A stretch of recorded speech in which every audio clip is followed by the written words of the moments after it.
Foundation Physiotherapy at Georgetown Honda present Out of the Park with Barry Davis. This week, we take a deep dive with Pat Hentgen into everything from performance-enhancing drugs to sticky things on baseballs. And we learned that even back in the 90s, they had some close shaves with the rules. And, when I was a starting pitcher, I used the sticky stuff. I used rosin and shaving cream. And the rosin and shaving cream, the shaving cream would dissolve. It was like the alcohol in the shaving cream. Then you grab the rosin and it would make it like a stickiness. But it didn't last. It only lasted for like an inning at the most. And then you'd have to do it again in between innings sometimes. And now, here's a man who was covering Hentgen back in those early days. Never supplied him with any shaving cream because, well, he wasn't using it yet. It's Barry Davis. This is true. I did not start shaving till I was about 35, Tom. And for those watching the program, the goatee that I'm sporting now. By the way, you never did comment on the new look, the goatee, Tom, and I'm really disappointed that you didn't. But yeah, I'm pretty sure you're painting it on. That's why I didn't say anything about it. Only took me 6 weeks to grow, folks. So there you go. Wow, we are in for a treat, and you have already heard this, Tom. I've been a part of it. So have some of our OTP insiders.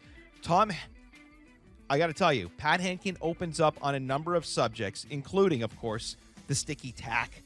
He talks about, his glory days with the Toronto Blue Jays, including winning a Cy Young. Some of the players that he idolized, some that he was very intimidated by, not just as teammates, but players that he faced. We also get into PEDs, and Pat Hentgen reveals something to us that he has never said publicly before. So you're going to definitely want to hear that. Not to mention, we get into the entire Roberto Alomar situation, or at least what we know of it, and how that has affected the Toronto Blue Jays alumni. So a great show coming up. You'll want to listen to Pat Hentgen. Also, Thomas, when we return, the Blue Jays are all of a sudden doing some pretty amazing things. In fact, over the last week, they did something that hasn't been done in almost 90 years. We shall explain next. There is Tom Forth. I'm Barry Davis. You're listening to and watching Out of the Park. Play ball! Ladies and gentlemen, girls and boys, the first pitch with Barry Davis. The first pitch is brought to you by Georgetown Honda. Thomas, this is what I do for a living now. This is where I am every day during the week, hanging out at Georgetown Honda, trying to help people find cars. And I'm going to tell you something, cars are not easy to find right now. There is definitely a shortage in automobiles. So if you are looking for something, give me a shout. I'll help you find something. I'll do everything I can to help put you into a car of your dreams. Exactly. As hard as it is getting to find those cars, it's easier in Georgetown with the help of Barry Davis than anybody else. Go see him.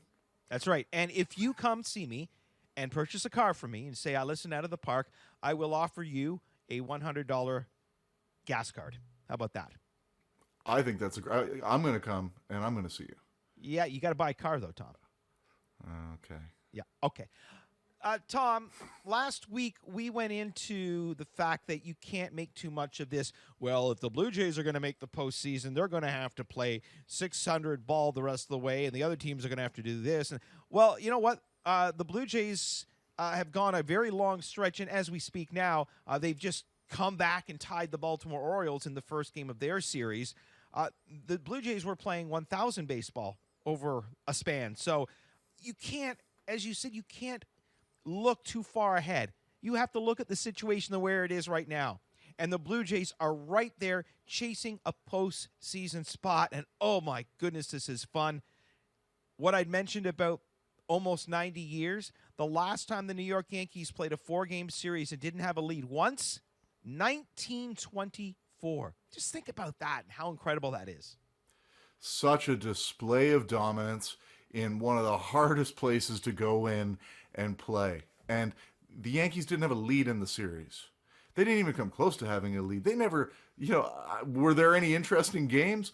We controlled them throughout. What a statement to make at this time of the season. We talked about this last week, and my line, I was being mindful about the situation. I was talking about what a great team we had and how making the postseason isn't necessarily the end-all and be-all with baseball, right? 92 didn't happen without 91 or 88. And now here we are a week later, and they haven't lost. They knocked the crap out of just the right team at just the right time. Boston's on the skids. New York's on the skids. We've already hopscotched the A's in Seattle. What an amazing finish we got coming up. Yeah, and the Blue Jays need to take advantage of the fact that the Yankees and Red Sox play each other a few times. And if the Blue Jays can win on those days, they're going to gain on one of those teams. Now, the downfall is if they lose, they will lose ground to one of those teams. But the thing is, those two teams are playing each other. So let them beat each other up. And even if the Blue Jays manage to take the second wild card, not the first, so be it. It would be nice to see a wild card game in Toronto. And if it's the Yankees they play, they will be playing in Toronto because the Jays have a better record against the Yankees this year. So that's how it works as far as your home field advantage. So the Blue Jays may not only make it into the wild card game, but may have it at home, which would be really cool. Yeah, absolutely. What a thing for Toronto, right? And so lots of baseball still to play, right? If last week taught us anything, let's wait for the next week, and I think we've got a few more weeks left in the season, but let's enjoy it. Yeah, I would love. Who do you like better in a matchup postseason? If it is a wild card game, would you rather Boston or would you rather the Yankees? I think I'd rather the Jays play Boston.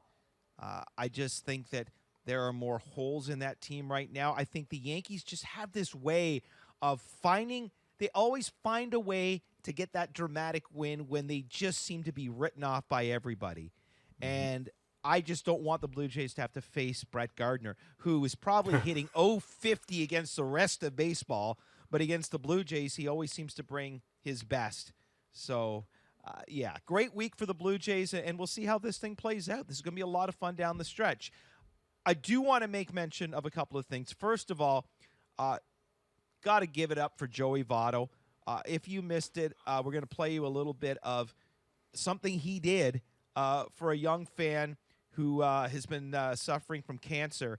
And Joey befriended this kid, brought him to a game, and check out what he does in the course of a baseball game. Nice to see you. We're coming today. We'll talk all game, okay? You stay here, we'll talk all game, okay? Good to see you. If you have any advice, I'd really like. I just hope the kid told him to bunt. I think that would be a real boss thing. Yeah, I have never, and I have sat, during my time covering baseball, in places where I've been close enough to see the on-deck circle, where the on-deck hitter is right beside me. I've never seen a player talk to a fan like that before during a game. Joey Votto, major 2 thumbs up to you. This is a guy who was one of the first Major League players to talk openly about mental health issues that he was having. He suffered from pretty serious depression after his father passed away, opened up and talked about it, and allowed many others to talk openly about their mental health issues. And to me, that says so much about who he is as a person. Yeah, this is showing baseball a step where they can go. I mean, it's a hard world right now. COVID's hit everybody hard.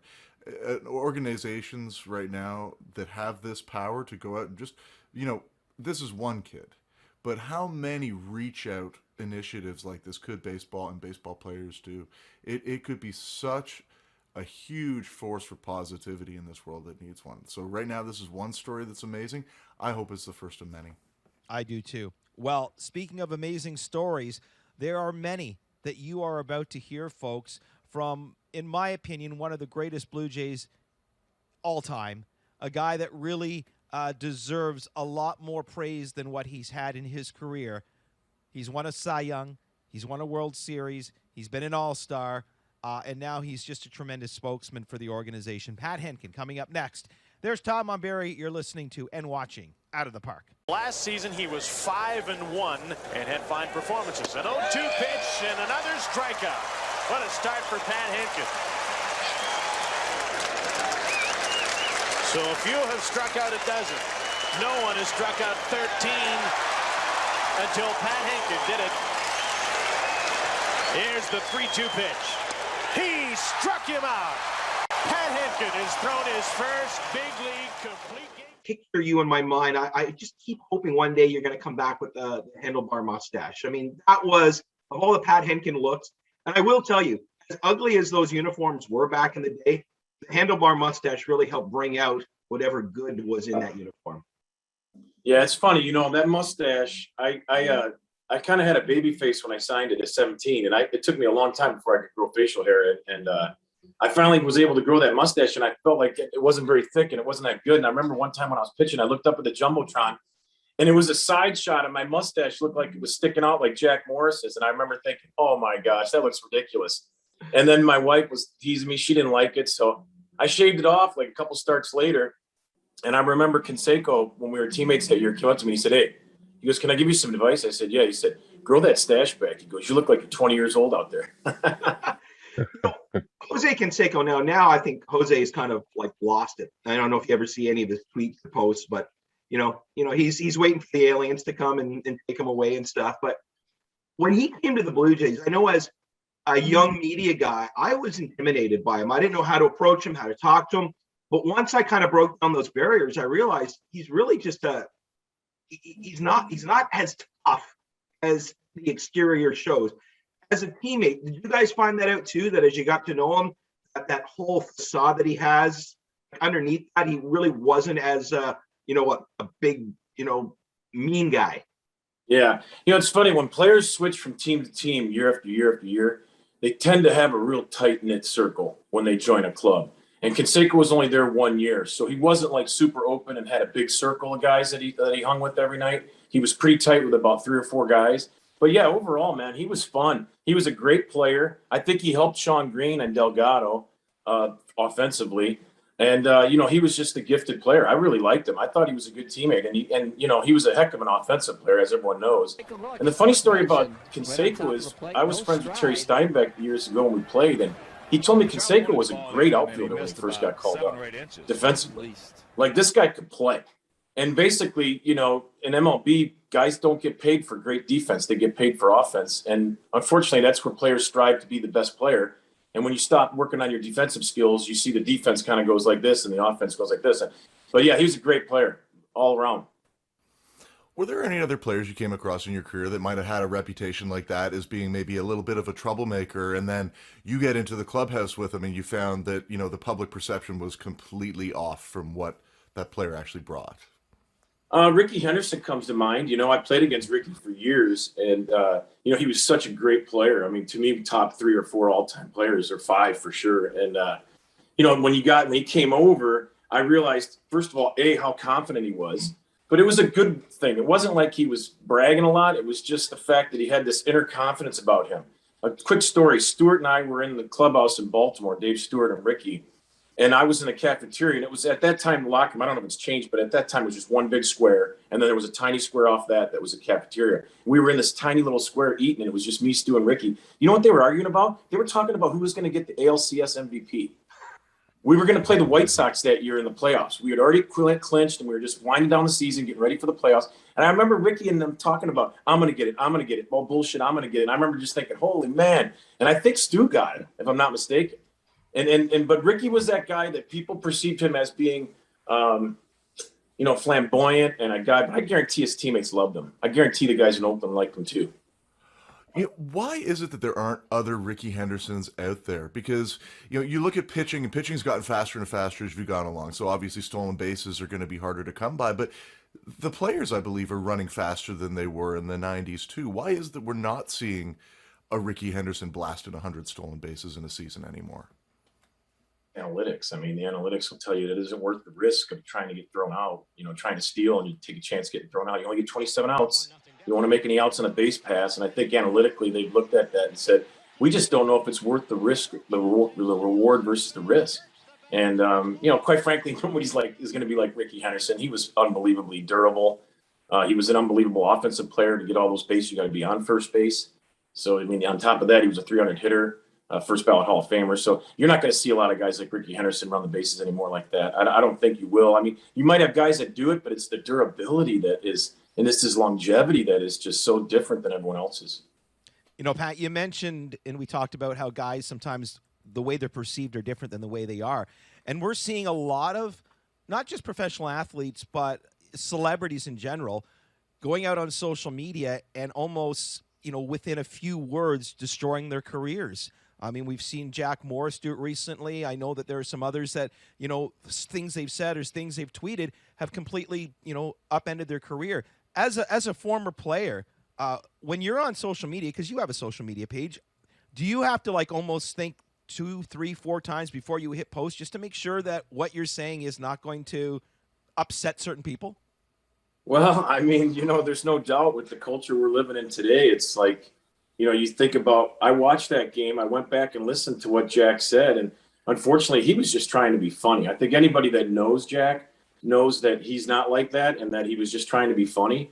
And unfortunately, sometimes when you try to be funny, it backfires. I've had it happen to me many a times where I'm not trying to be funny and then you end up being funny and then you try to be funny and it's like, whoa, straight crickets. So I think Jack was trying to be funny and it backfired, and it's unfortunate. But yeah, absolutely. I started joining social media when COVID started a year and a half ago, and I'm very reluctant to hit send or post because I'm not scared. It's just I just don't want to offend anybody, I guess. And you're just like, okay, I've really not been a big factor in social media, so for me it's kind of new, but I do enjoy reading some of the posts and stuff. I think it's pretty cool. Do you think you would have been a fan of having that sort of avenue for expression during your playing days, or would you have seen it just as a distraction? Well, it's funny. When I was a coach in 13 and 11, Aaron Sebia and Ricky Romero were really big into social media, and they were big players with us and star players at the time. And I remember telling Pete Walker, the pitching coach, who's still there now, and you guys know him, he's a great guy. I remember telling him, man, this social media is hurting this kid. And he said, what do you mean? He said, man, he races in after the 6th inning, and he can't wait to go see his phone to see what people are saying on Twitter, whether you pitched good or not. And I remember Jack Morris gave me really good advice my rookie year. He said, listen, with the media, he said, if you pitch well, read the paper. He said, if you don't pitch well, don't pick up the paper. Get ready for your next start 4 days away. And I thought that was a great mindset and a good way to just block out all the distractions. And that's really hard right now for the current players to block out everything because they've grown up with the social media. So, yeah, go ahead. Yeah, and say, Tom and I are going through the same thing every day. Tom keeps telling me, stop reading Twitter, because all it does is it gets me upset because, everything is bad news, everything is sensationalized, and everything is a fight now. And, it's one of those things where you just want to avoid it. And, taking that a step further, we're seeing things in baseball now off the field that I don't think we've ever seen, whether it be Josh Donaldson ripping Garrett Cole on social media or New York Mets players giving thumbs down to their fans that are booing. And then I thought, what is going on in the world of baseball? And I think it's a microcosm of what's going on in the world. We're all just, so messed up and confused and disappointed and angry with what's going on. Do you think that there's a correlation with what's going on in the world and what we're seeing now with these guys all kind of turning on each other in the game of baseball? Yeah, I mean, social media, it's a cool thing, but it can be so negative at times too. And I look at these players today and I wonder myself, how I would react and how I would do it with Twitter and with social media. It's not easy. Look, I mean, we had a professional courtesy when I played. The players policed it themselves. We would have never come out on a social media platform or in the media back then. We had the newspaper. So we would have never come out in the newspaper and said, hey, Garrett Cole's not that good because he's performs with that sticky stuff. We would have taken care of it ourselves privately without bringing the media involved. So that's the way I would have answered that. And that's the way I would have handled that. I think it's the same thing if you manage a club. You don't want all your discretions in the public. Sometimes you need to keep things within the clubhouse and inside your office. And I think that's the way the players managed it back then. I think that's the way they need to manage it now. And I'm getting back to the thumbs down thing. Fans need to go call their mom right now. I mean, the players need to call their parents and say, and watch that Little League World Series. Because I remember when I played, we had that on the TV in the clubhouse every inning, every game. We loved watching that stuff when I played. And it's like that pure enjoyment and that passion for the game. And that's what MLB players have. And I don't know how it starts to diminish as their careers go on, but that's the key thing, is to stay focused, to play like a little leaguer and act like one. Sign autographs, be a pro. You bring up a bit of a sticky situation that I really wanted to ask you about, and that is, what is your thoughts on, the whole spider tack sort of drama and how it's been handled this year? Yeah, it's funny. When I played with Dave Righetti at the end of his career came and played with Toronto, and he brought shaving cream and rosin to the clubhouse, to the team. And it was the first time I had ever seen that before. I think he pitched with the Giants the year before that season. And he said, oh, man, everybody in the Giants bullpen's doing it. And it creates like a tackiness for your fingers. Well, anybody that pitched will tell you that as the game goes on later in the game, the balls aren't rubbed up as well. So in the 5th inning to the 9th inning, the balls are a little more slicker. So the relievers needed that actually at that time. Now I don't know if they're rubbing the balls up more consistently or not. But and, you know, when I was a starting pitcher, I used the sticky stuff. I used rosin and shaving cream. And the rosin and shaving cream, the shaving cream would dissolve. It was like the alcohol in the shaving cream. Then you grab the rosin and it would make it like a stickiness. But it didn't last. It only lasted for like an inning at the most. And then you'd have to do it again in between innings sometimes. If it was humid, you'd have to do it every inning for sure. And then I started to go with a little bit of pine tar on my glove hand. I put a little bit of pine tar on my glove hand. My teammates knew. Other players, I think, knew. I think the league kind of knew that we were doing that. It's just I don't think we realized if it was manipulating the spin rate as much as it was. You know, I was doing it more for a grip. If I didn't realize that it may have added more revolutions to my spin rate. So I think that the way they handled it, I don't like the part where the pitchers come off the field and they're checking them. I think there's got to be a better way to do that. Unfortunately, I don't know. I mean, I guess you just you keep learning by your lessons, I guess. Can you imagine in the day that Roy Halladay pitched, you know, when Doc was in his zone, right? He didn't like the catcher to come out to talk to him. He just focused on what he had to do. Can you imagine Doc coming off the mound after giving up a 2 or 3 spot, and all of a sudden the umpire says, "Take, under your belt, we need to see inside you." Good luck with that. Yeah, I'm not a big fan of it either. But there's a lot of things I'm not a fan of. Some of the changes that have happened in MLB. I mean, I don't like the fact that you can't take out second baseman. I don't like the fact you can't take out the catcher. I don't like the 4-pitch walk. I don't like the 3-batter minimum. I hate the guy on second base. I think you turned MLB into 30U. I mean, we call it 13U, 14U. You turn an MLB into 30U, man. It's Major League Baseball, and there's a tradition and a history with it, and it's a passion and a love for the game. And to alter the rules, I mean, I just feel like, wow, the audacity of people to change rules in MLB kind of blew me away a little bit. Do you see it ever swinging back and getting to more of a traditional approach? Yeah, I think so. I mean, I love analytics. I think they're great and a big part of the game. I just think there needs to be a nice blend to run a team. As far as the changes in MLB, I'm just not for them. I don't see how they've made the game better, faster, more efficient, and more fan-friendly. I just don't see it. I just feel like it's been a great game for 100 years, and I hate to change the rules. I just hate to change the rules. Yeah, there was something, Tom, we were watching your son play last night, and there was something in the game, and we just talked about, Major League Baseball, they spend so much time reviewing plays. Oh, here it was. So, there's 4 umpires on the field. If the umpire at first base blatantly misses a call at first base, and the home plate umpire sees it, like, why is it up to a manager to say, whoa, they missed something? If you're one of the umpires and you see that there was a miss, couldn't that home plate umpire go to the first base umpire and say, yo, dude, you missed that call. We're going to have to reverse it. Wouldn't that save a lot of hassle and having to go to the headphones and stuff? Because surely one of the other umpires sees that it was the wrong call, but maybe it's a matter of I'm not going to go overstep one of my colleagues because I don't want to make him look bad. But then the video review is going to make him look bad anyway.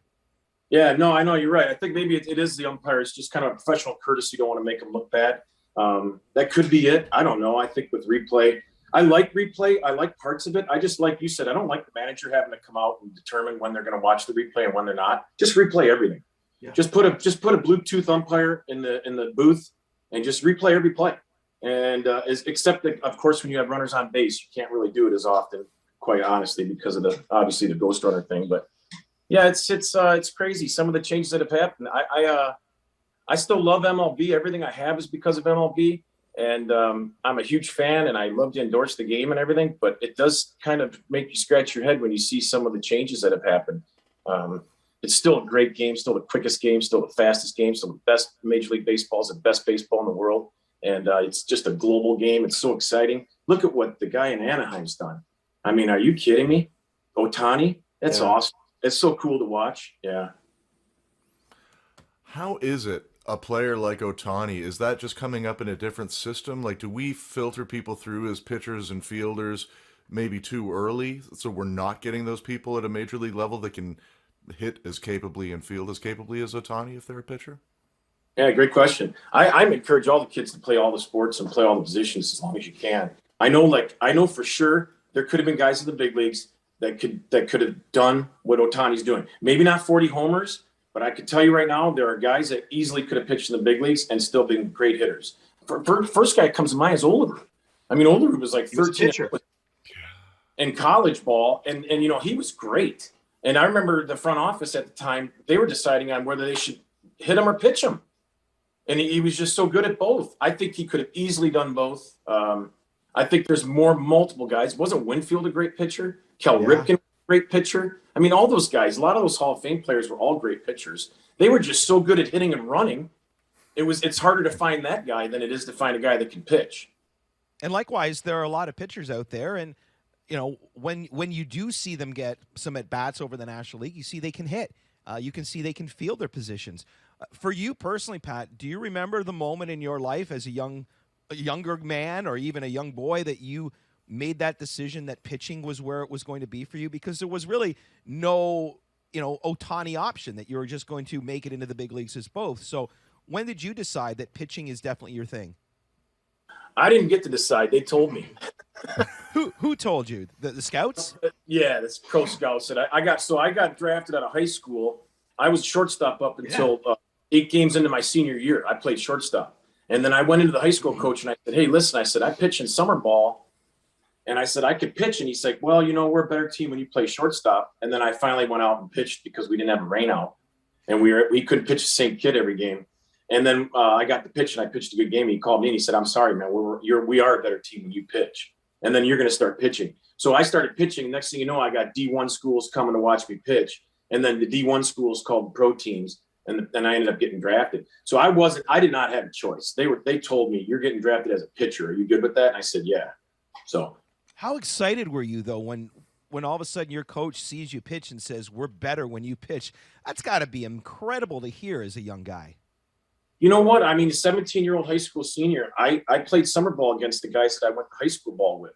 So I played summer ball against him. I knew I could pitch like him. I knew I pitched like him in the summer, but the high school coach didn't see us play in the summer back then. He never got to see me pitch in the summer. And I sprouted up. I grew like 4 or 5 inches between my junior and senior year. So I started gaining a lot of velo too. And it was kind of cool. I mean, the next thing you know, I get drafted. I mean, who would have ever thought? I sure as heck didn't think I was getting drafted.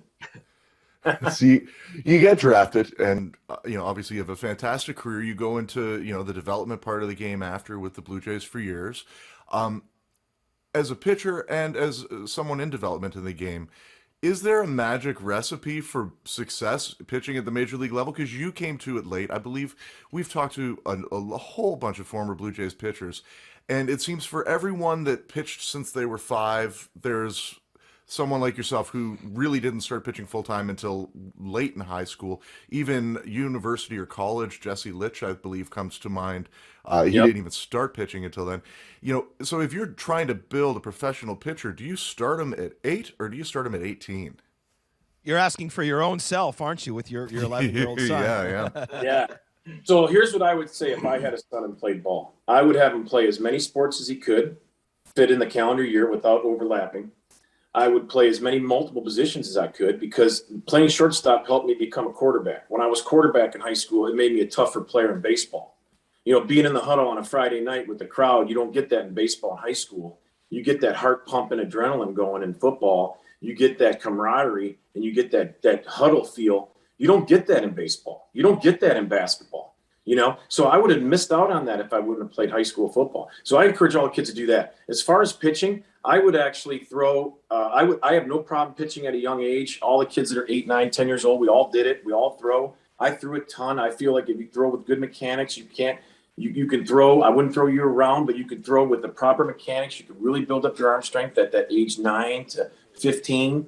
It's the abuse. I think you got to be careful with the Little League coaches. They're all wanting to win that Burger King championship instead of focusing on developing kids. I remember when Bobby Maddock ran the minor leagues, we didn't even focus on winning in professional baseball.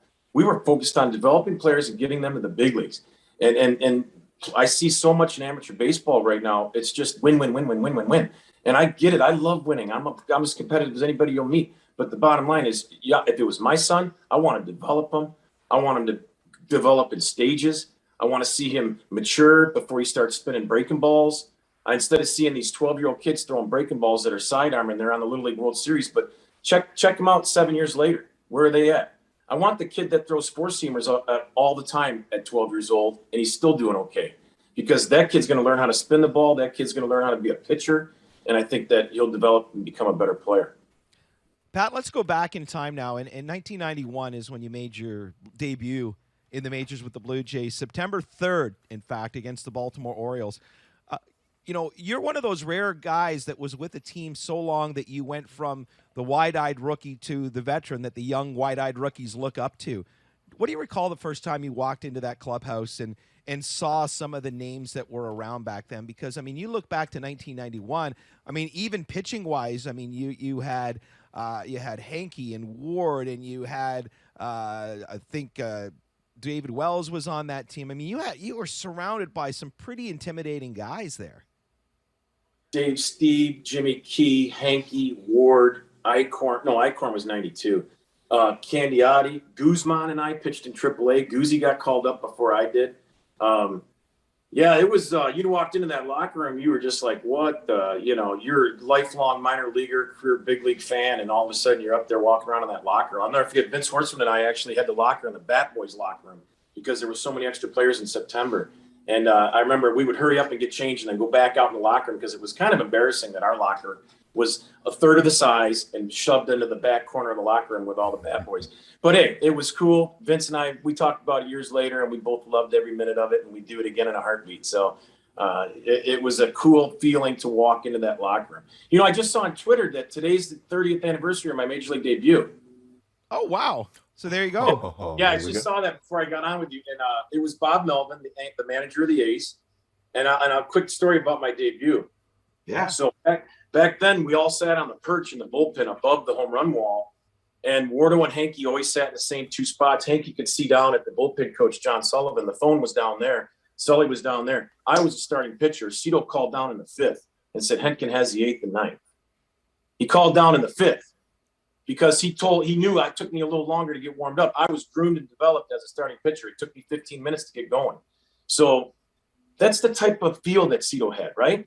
So he calls down, tells me I got the 9th. Well, now my heart's racing a mile a minute now, and I get warming up, and I'm starting to warm up, and I go off the back slope of the mound. It's all dirt. And as you approach the fence, the dugout wall or the home run wall, you open the door up like this, and I go off the dirt, and I slip with my spikes on that cement. And I go straight down on my butt, and I look up, and all I could see is Hankey's face. He's staring down at me and Wardo, and they're both laughing, pointing at me. And all I could think about was that stupid movie Dumb and Dumber when that guy ate that.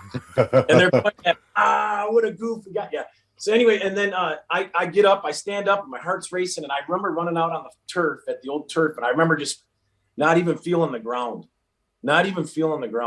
And then when I got to the mound, all I kept thinking was just throw it over. Just throw strikes. That's it. Just throw strikes. That's all I was doing was hoping to throw strikes. I think I threw like 9 or 10 straight fastballs because I was just trying to throw strikes. That was it.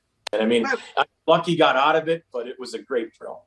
Do you have anything to remember that day by? Pictures, video, the baseball, the lineup card, like anything? I don't. I just have it here, and I got great memories and laughs with beers with Dwayne Ward and Tom Hentgen not that long ago. We both laughed about it. They remember it as well. Oh, and by the way, now they got a nice rubber mat there that it bridges down to the wall. Yeah, they should call that the Hentgen mat. Yes, They should. It's like that source of pride. It's how you made your mark, right? Yeah, exactly. Do you remember how you pitched in the game?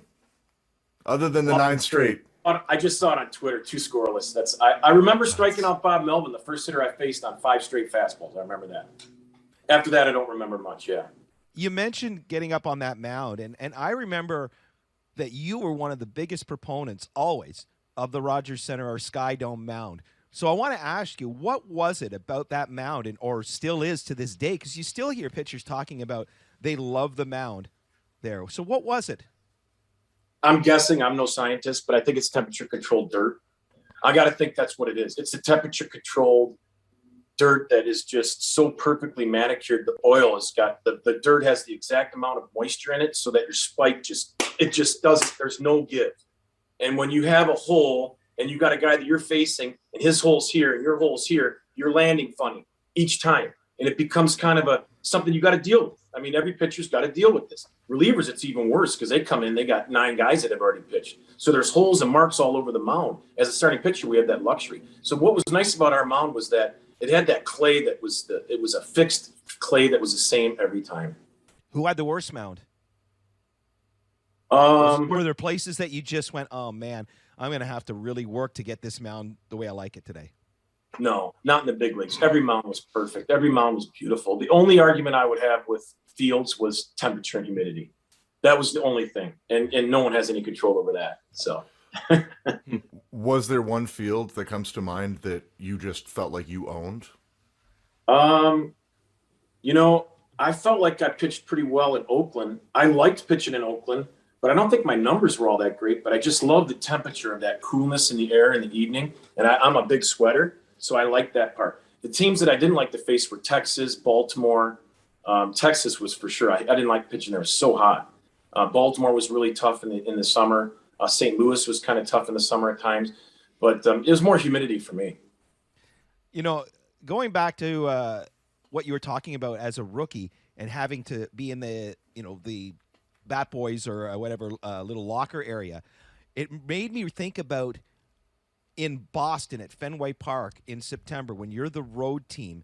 Do you recall where the call-ups would have to get ready during the season in September? Oh yeah, it's you're doubled and tripled up back in the corner. Yeah. Behind that. Yeah. You've been in there. Yeah, and what the last couple of years I was there, when there was, a lot more players brought up, they would be out in the hall. Like they would set up a little area outside, so you don't even get to be in the clubhouse as a rookie. Hey, you know what? That clubhouse isn't all that great anymore. No, it's horrible. Yeah. You're better off being in the field.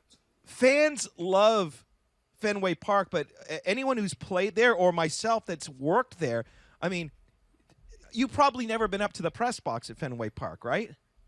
I think I did poke my head in there once. It's horrible. It's the worst, man. Like if you're pitching on the mound and I'm sitting in my spot up in the press box, your head is cut off by the frames of the window, and you've got blind spots everywhere.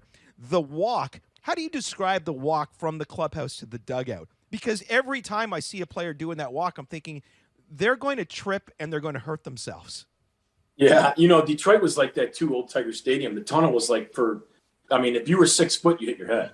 So back when they built that stadium, obviously all the men were smaller back then, obviously. And, that Fenway was the same way. A tight little tunnel and the plankety old wood planks with the moisture underneath and all the water that was in there. Old Wrigley was kind of like that, too. Did you ever get to go to Wrigley? Yeah, where you walk during the World Series. Yep. Wow. You know what, though? I always tell everybody, you know what? You got to go to Fenway, go in there, stay to the 8th inning, see the Sweet Caroline, and then you want to beat the crowd, go beat the crowd. But that's a pretty cool atmosphere. And eat the kettle corn. As a player, did you ever get a chance to experience the concessions in any of the ballparks? No. The only concession we got was when they used to bring the food in for the players at times, believe it or not. In old Cleveland. Yeah, in Cleveland, I think. In Cleveland, that's... It was concession food you guys got. I think it might have been back then, yeah. No one's going to feel sorry for you, Pat. We won't tell anybody that.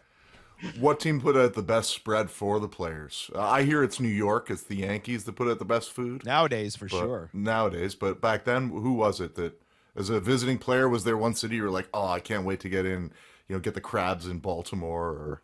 Yeah, I think the guy in Tampa, when he was running the visiting side, I can't remember his last name, but his name was Guy. He might have been the first guy that really was going all in with the food. That's what I remember, was the Rays.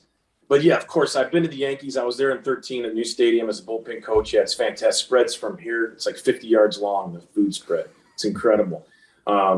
Seattle was good when I played. Texas was good. I mean, they were all good, you guys. They really were, man. The food was always pretty good. I mean, that's one thing I will say. The food is way better right now in MLB. That's really great improvement. I've always wondered about professional athletes is how you survive showering 5 times a day every day. For me, it's like if I shower more than once a day, my skin's going to start to get dry. You guys wake up in the morning, you take a shower, you head to the ballpark, you work out, you take a shower. Then you go and you do BP, and then you take a shower, and then you have the game, and then you take a shower. I mean, Damn, you guys showered a lot. Yeah, you know what's funny? I still shower 3 times a day. I don't know why. It feels good. I just like it. I feel it's like refreshing. It's funny. I've already showered this morning. I'll probably shower again in the afternoon. But yeah, you're right. You got to shower before you talk to the media, right?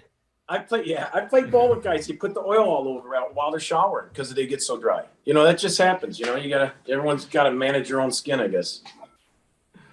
How did we get here, Tom? I don't know, but I was going to say, Barry, I think it helps, even if you're showering that. If you're moving all the time, you tend to dry off. So sitting on the couch, you probably don't want to shower 5 times a day. But if you're up and about and moving, it's good to stay clean. Yeah. You couldn't go to batting practice and not come in and take a quick shower and to get ready for the game. A lot of guys do that. A lot of guys. Before we bring in members of our studio audience, I do want to ask you about when the Blue Jays acquired Roger Clemens. As a Pat Hentgen that was having, just some career numbers, what were your thoughts when you first found out that the Jays had signed Roger? I was pretty fired up. I mean, hell, Guzman and I both had good years. Guzzi got sick the last month and a half of the season in '96. He missed the last month and a half, but he was having a good year, and I had a good year, and we were going to bring Clemens back to Toronto. It was like, whoa, that was a pretty nice 3-headed monster to go into the season, and we all felt really comfortable. Felt really confident about our pitching. I think looking back, we had good pitching. We had playoff pitching, but we didn't score like some of the teams did in that era. And unfortunately, looking back, teams tried to put DHs everywhere to try to keep up with the offense in that mid and late 90s era. And I think if you watch baseball every day, you realize that defense is incredibly critical and important. And without it, you can't win. And so I think that's what happened. We signed Clemens. We were so excited. I was so excited. I had a 21 Roger Clemens poster in my A-ball dorm when I was in. Yeah, I did. And because everyone looked up to Roger Clemens when we were kids. I mean, shoot, man, he was just like exactly what you want to be a starting pitcher. He was big. He was durable. He was intimidating. He threw strikes. He was a cool teammate, man. I learned a lot pitching with him. He was my throwing partner for 2 straight years, and he was as good as anybody I played with that could do this with the blinders and block out everything. All good big league pitchers could do that, but Clemens took it to the next level. Could he have done these numbers without sitting on vitamin B12 needles, as they refer to him as? Like, was he that good? Because, people make the same argument about Bonds. It's like Bonds was already an all-star MVP-type player before he started juicing. I mean, guys like that and Clemens, did they have to do that? Like, could they have just had Hall of Fame careers without enhancing themselves? Yeah, that's a good question. I don't know. Like, if they both come out and admitted that they've been enhanced or that they were enhanced, or we're just assuming that they were. Well, yeah. I don't think Roger ever fully admitted it. He said it was vitamin B12 that they were shooting up into his ass. Is it true that Bonds hit more homers after the age of 35 than he did prior to the age of 35? Is that true? See, now you're throwing out stats that I don't know. I bet you one of our studio audience knows that because he's a stats freak. Yeah. That's pretty powerful if that's true, because that's a pretty staggering stat if that's when he was accused of getting on the PEDs, when Sosa and McGuire were, getting all the limelight back then. These are all rumors that I've heard. I don't know if any of this is true about it. Did you ever see it, though? Did you ever have anybody come up to you and say, Pat, honestly, just give this a shot. This will actually be good for you, and you'll be much better? Like, was that ever offered to you? Yeah. It was offered to me. I'm not going to give up the guy's name, but he did. Yeah, I did. And he said, you'll be throwing like you were in Toronto. Wow. And was it a hard no right off the bat from you then? Well, at that point, I had 10 years in the big leagues. I'm like, you know what? Why am I going to do that now? I've already got max pension. I got, the Jays have been awesome to me. I played almost 10 years in Toronto, and I just was like, I've done it clean the whole time. I did do an amphetamine before, so I'm not going to say I was 100% clean. I did try that. I never tried steroids. I never tried any performance enhancing other than an amphetamine. I did do that. Wow.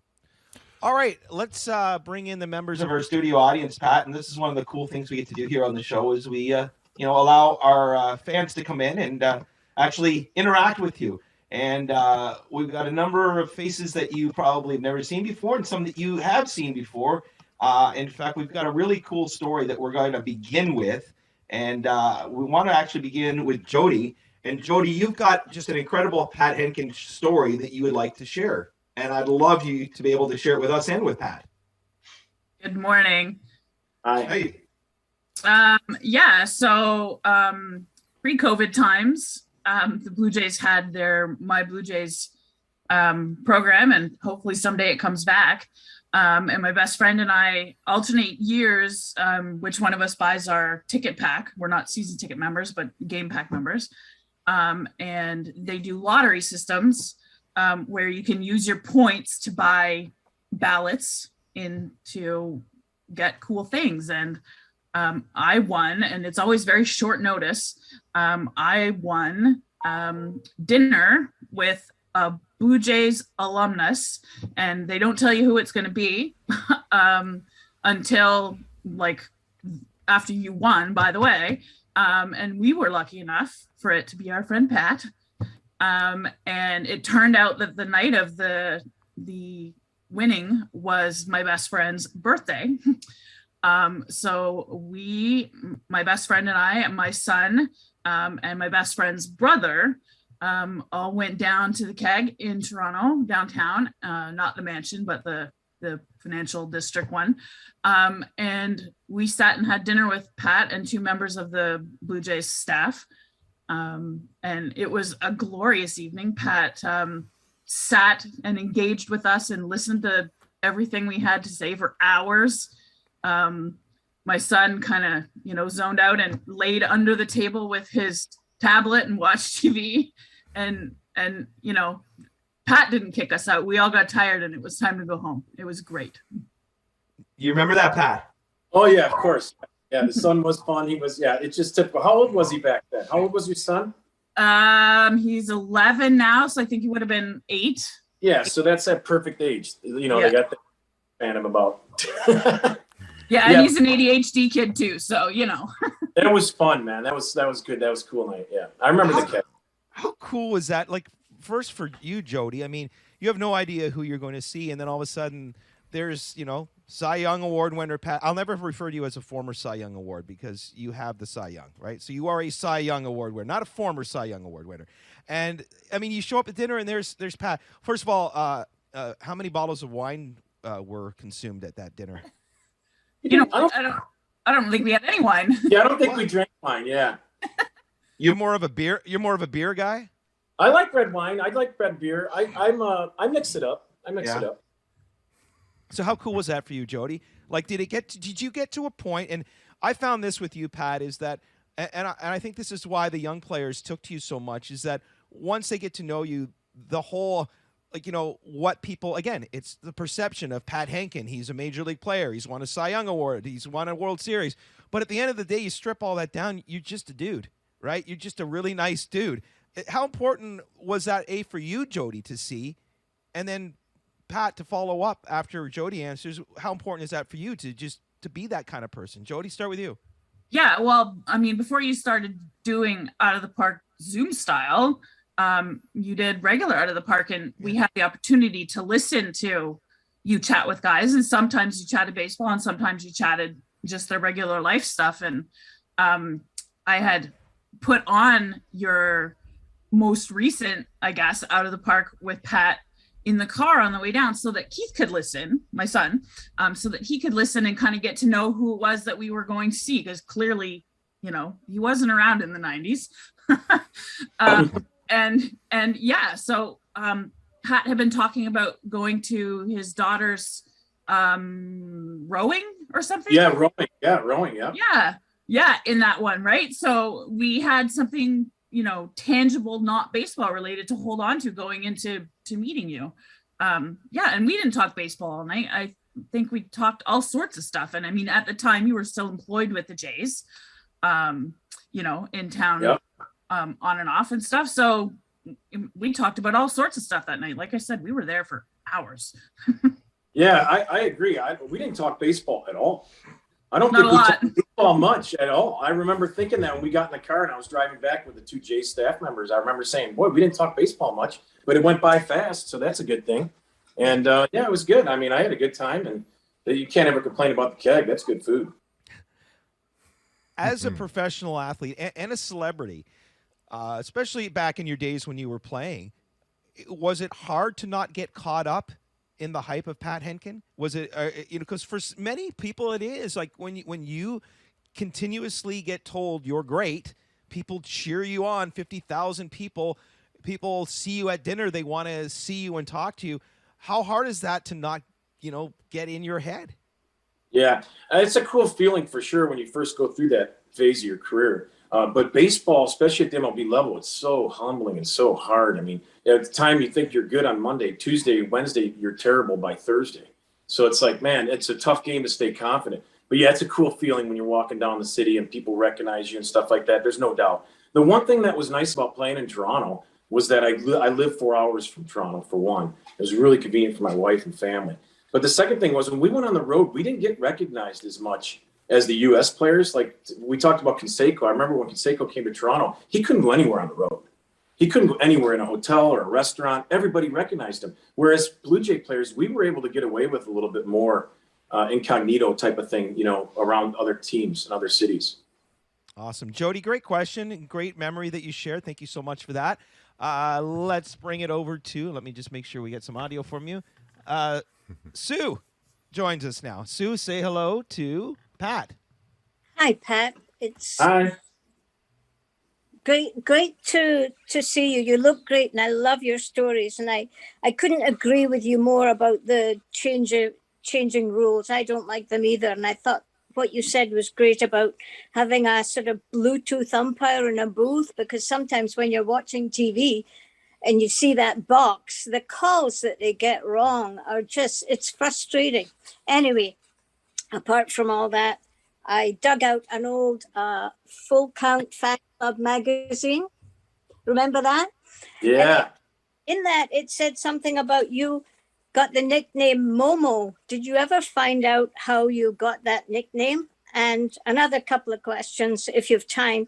What exactly are you doing are you a special advisor with the Blue Jays? And what do you remember about the Canadian Baseball Hall of Fame induction? All right, we got to talk with Momo first. Yeah. So the Momo, that actually started, you guys remember in 91, Guzman was dealing, and Guzzi was dealing, and there was a commercial on the Jumbotron. Juan Guzman, 60 feet, 6 inches from the Dominican all the way to Toronto, Ontario. Okay, we were out on team stretch one time, and Jack Morris and I were next to each other because I followed him around. And Jack said, man, I don't understand why you're not up there. You've won what? How many games you won in a row? And he looks at me and I'm like, I don't know. And I knew exactly how many I won in a row. I was like, I don't know. He's like, you know exactly. How many you won in a row? I said 9. He goes, that should be you up there, all the way from Fraser, Michigan, Detroit. He goes, you're the man around here. He goes, you're the Momo around here. And that's how it stuck. Jack Morris gave me that nickname. Now it only stuck through Toronto. When I got traded to St. Louis, obviously it didn't go with me. Nobody called me that over there, or Baltimore. Yeah. Maybe and that's a good thing. The second question was, help me out here. Are you a special advisor with the Blue? What exactly does that involve? Special assistant with the Jays. So I got that role. I was with that. I've been doing that role for a long time. Last year in the fall, I got reassigned, transitioned, and basically let go, and then transitioned to like a part-time role. And we're going to do a little bit more alumni stuff. And, there was a lot of people that got let go because of COVID and the Blue Jay organization. I think there was like 30 to 50 people. And there was a ton of good people that got let go. And it's unfortunate. So I feel very blessed about that. It is what it is. I had a great long run. I love the Jays, love MLB. And so that was all great. As far as the Canadian Hall of Fame, that was a really cool experience. I was extremely nervous about the speech. I'm not good at following along on my pre speech that I wrote down, so I kind of ad-libbed it all. I had a couple bullet points. I think I wrote down like 7 things, and I ended up telling some stories during that speech that I probably didn't plan or practice. But overall, it was a cool experience, a great thrill. I was nervous. My family was really nervous. I do wish my dad was alive to see that. I know he saw it, but I wish he was there so I could have hugged him. Thank you so much. Sue, thank you so much for that. Pat, you mentioned alumni, and this is a very kind of delicate situation. So, I want to try to handle this as properly as possible.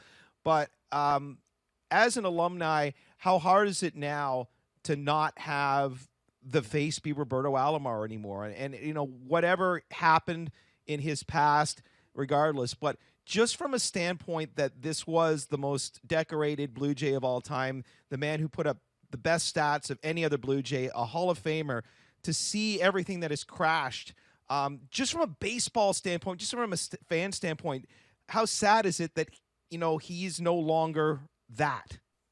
Yeah, it is sad. I mean, especially because of the transparency with Pete Rose and all the things that came out in the past with MLB. This one seems to be quiet, and I'm not 100% sure what's going on with that. I don't know any more than you or anyone else that what they've read. I do know that it's unfortunate. If any of it's true, it's brutal. I don't know what else I can add to that other than it just stinks, man. It's just brutal if it's true. I remember talking to, and it was right on our show, and this was long before any of this Alomar stuff happened, but we were talking to Shaker. And he was talking about some of the things that, some of the trouble Kelly Gruber had gotten into. And he said, part of the problem is back when we played, we were put up on a pedestal. We were doing things that we didn't even know we weren't supposed to do. And we were not only not discouraged, but we were encouraged. The temptations as a young professional ball player, I mean, I'm hoping that, it's not what it once was, where, guys just thought that they could just do whatever they want because, hey, I'm this person, right? Did you see a lot of that, though? Can you understand what Shaker's saying, that a lot of it was just the culture that these young guys were in at the time? I don't know, man. I mean, I played from 91 to 04. What was Shaker? Shaker was what, 79 or 82 to 90? Up there.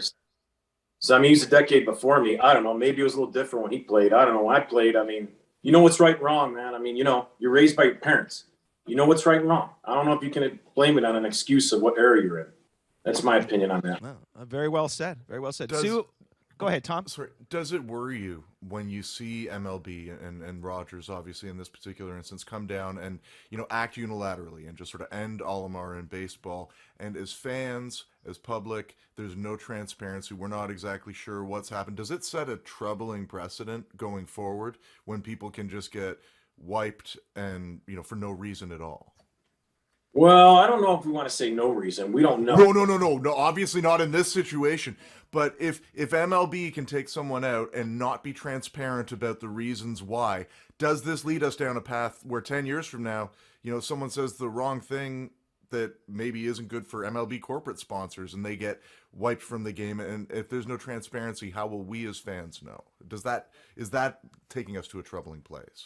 It is. It's scary. I mean, there should be transparency for sure. Now, on the person that they're the accuser, the person that's actually accused of doing something, maybe he's the one that wants to keep it quiet. I'm not saying in Alomar's case, I'm just saying in general. Maybe that's why there's no transparency. Maybe it's just better for the entire industry if it's just not brought out to the public. I don't know. I'm just assuming. Yeah. Like, I don't know any information. I really don't know anything. Matter of fact, I've had ex-teammates call me and go, have you heard anything? Have you heard anything? And this was going back a month or two. And I'm like, no, I haven't heard anything. I got nothing. And everyone I've talked to said the same thing. Yeah. I have nothing. Yeah, I've had no luck really finding out, other than somebody close to the situation saying, stay tuned, there's a lot more to this story than what you know. John, thank you for your question, and let's finish it off with Craig. And Craig, we were talking earlier about some stats, and neither Tom or myself had any clue. Are you able to fill in any of those blanks at all? It was exactly correct. First of all, thank you, Barry, Tom, and the crew. Great to be on. I'm such a Pat Hentgen fan of Pat Hentgen, the person. So this is amazing for me. Oh, yeah, that's 73 that Bonds put up. He was like 37 or 38. Yeah, after 35 was more productive home run wise than prior to 35. Just to set that aside. Yeah, just to clean that up. Yeah, absolutely. Yeah. So the juice did help. Well, yes. Well. Barry, that's probably a whole other show, because Barry Bonds prior to that was very likely on a Hall of Fame trajectory already. So that might be a whole different show altogether, to be totally honest. But I'll digress here. Pat, I definitely have a question for you. Two quick comments, if we will. First of all, you talked about that rubber mat now instead of the concrete slab, and you gentlemen were saying the Hentgen mat. Gentlemen, it was right there. The Pat mat. It was right there, guys. It was right there. Couldn't resist saying. Yeah. Pat, I thought for sure when Tom asked you about the ballparks, I thought County Stadium was coming out of your mouth for sure. You used to own the Milwaukee. I don't think you ever lost against the Brewers at that ballpark. I thought you were going to say that just as a side note. But Pat, my question for you, because I know I've had the pleasure of talking baseball with you in the past, so I know that your God-given talent is only part of what you bring to the table. Up here, just a baseball mind. So I want to take 1996 Pat Hentgen. So in other words, Cy Young.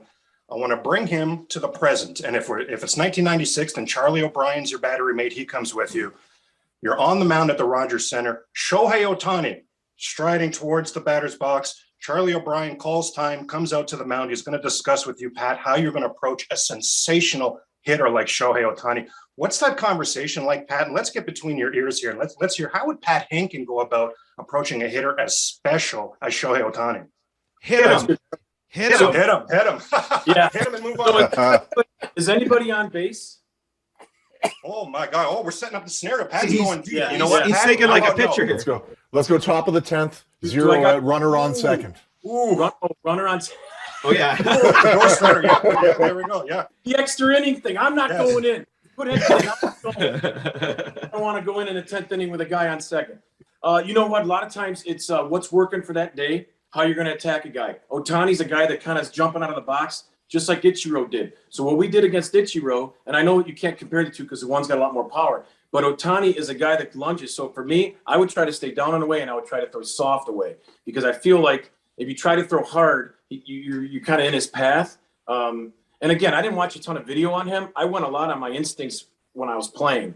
And I went a lot on what the catcher thought too, and we collaborated. So Charlie would come out and he'd say, what do you want to do here? Runner on second. Let's mix up our signs. Okay. We've been going first pitch after one. Let's go last pitch indicator. Okay, we're going to do last pitch indicator. Shortstop runs in. He tells you, we got last pitch. You got that? Okay, you tell second baseman. And they say, let's go heater away. We'll go heater away. If we miss, we'll go fish. All right, and we'll just do no signs the first three pitches because we're worried about the guy in second relaying to Ohtani. So we'll do the first three pitches based on strike ball or how it affects it. So a lot of times it'll be something like that. Or it'll be as simple as how you feel. Good? All right, man, let's go. Come on. Let's roll it up. Let's get up the ground ball right here. It could be as simple as that, too. A lot of times it depends on the game, the situation, how you're feeling. There's a good chance as a starting pitcher, I probably wouldn't have been out there in the 10th inning. Not in this day and age. Not in this day and age, yeah. But That's so awesome. Those are the type of conversations you'll have when the middle infielder comes out. A lot of times they're going over the sign, the sequence, what they're going to do. But yeah, Ohtani's a great player. I really like watching him play. But the guy that jumps and leaves the box like that, usually changing the speeds like this is effective. Okay, thank you very much, Craig. Now, I know that as a professional, you can't let things get to you. I know that, like, okay, I never played at your level. I was at fantasy camp. And when there were certain pitchers, I would go to the plate going, okay, here we go. Oh boy, here we go. I don't know what. As a pitcher, was there ever a time where somebody came up to the plate and you're thinking, all right, here we go. You know, like here's Tony Gwynn or here's you know whoever. Like, were there ever moments where you almost had to take a breath and go, all right, like this is going to be interesting? Yeah. So the first time I faced Winfield, I remember thinking, oh my God, he's so far off the plate. I'm going to throw this ball down and away. He can't get there. And boy, could he get there. So I learned that right away. So that was the first one. I realized, okay, the down and away to Winfield's not really down and away. He can get out there and get that. And then Frank Thomas was pretty intimidating when you faced Frank for the first time. I remember facing George Brett for the first time in spring training. I idolized George Brett as a high school kid and amateur at shortstop, third baseman. I love George Brett. Yeah, those are the types of guys. Like, it's the same type of guys you would think it'd be. It'd be McGuire, Canseco, A-Rod. Gwynn was, you didn't worry as much about guys that hit singles. No offense to guys that hit singles. They're pesky. You need them to win. And I think they're important. But it was those power guys that really separated your focus and your concentration level and your awe. It was the ability of how quickly they could change the score. Was there ever a moment where you actually struck out one of those guys and inside you're like, shit, yeah. Like, you don't want to express it on the mound, but inside this is like, holy shit, I just struck this guy out. I'm pretty sure I struck out Puckett once. And Wow. I think I might have got him one time. And I remember as a rookie, guy said, you can't walk him and you can't strike him out. He's like, if you throw the ball between the dugouts, he's going to put wood on it. I remember guys telling me that when I was, and sure enough, when I faced Puckett, he was just such a great hand-eye battler. I think I might have got him one time. That might be the one time where I was like, yeah, I can't believe I just got Puckett on a punch-out. I'm pretty sure I got him once. I have to look it up. That's awesome. Well, that's a perfect place to end it. Pat, listen, thank you so much for taking the time. I know we had to play a little phone tag over the last few weeks, and I appreciate you working it out in your schedule to join us. We all had fun here today, and it was great to get you to interact with everybody here. Okay, thanks for the guests calling in. There is former Toronto Blue Jay Pat Hentgen. Wow, just a fantastic conversation. As we spoke about earlier, probably one of the most open and honest conversations we've had. For Pat to openly admit that he had taken amphetamines before. Just the fact that he admitted that tells me that he is, not trying to hide anything. It's amazing, and this is my second time getting to talk to Pat. It was really cool actually getting to see him face to face, because the first one was back when we were doing the old phone interviews. But I was struck by him the first time, by just his presence, his command, the advice that he gave me for Liam about baseball helped him all year this year, about foot placement and where his foot fault or foot strike is. That was like huge, and he gave us amazing advice again today, not just for me and Liam, but for any baseball player. Such an amazing conversation, and you're right, it went to so many amazing places, from PEDs to Little League ball to Blue Jay history, all over the map, and we were guided by one of the best speakers that we've had on this program. Absolutely. And this is what Out of the Park is, folks. If you've never seen the show before, this is the first time you've tuned in, check out our YouTube page. We have a number of conversations with former Toronto Blue Jays, and we go in all different kinds of places. This is not just talking about statistics and sports. In fact, there's not a lot of that talk at all. This is about humans. It's about people, and that's why we call ourselves the human side of sports. Well, Thomas, once again, it's always a pleasure to do this with you. I can definitely admit that while I didn't start shaving until I was 35, at least I've managed to keep a full head of hair on top.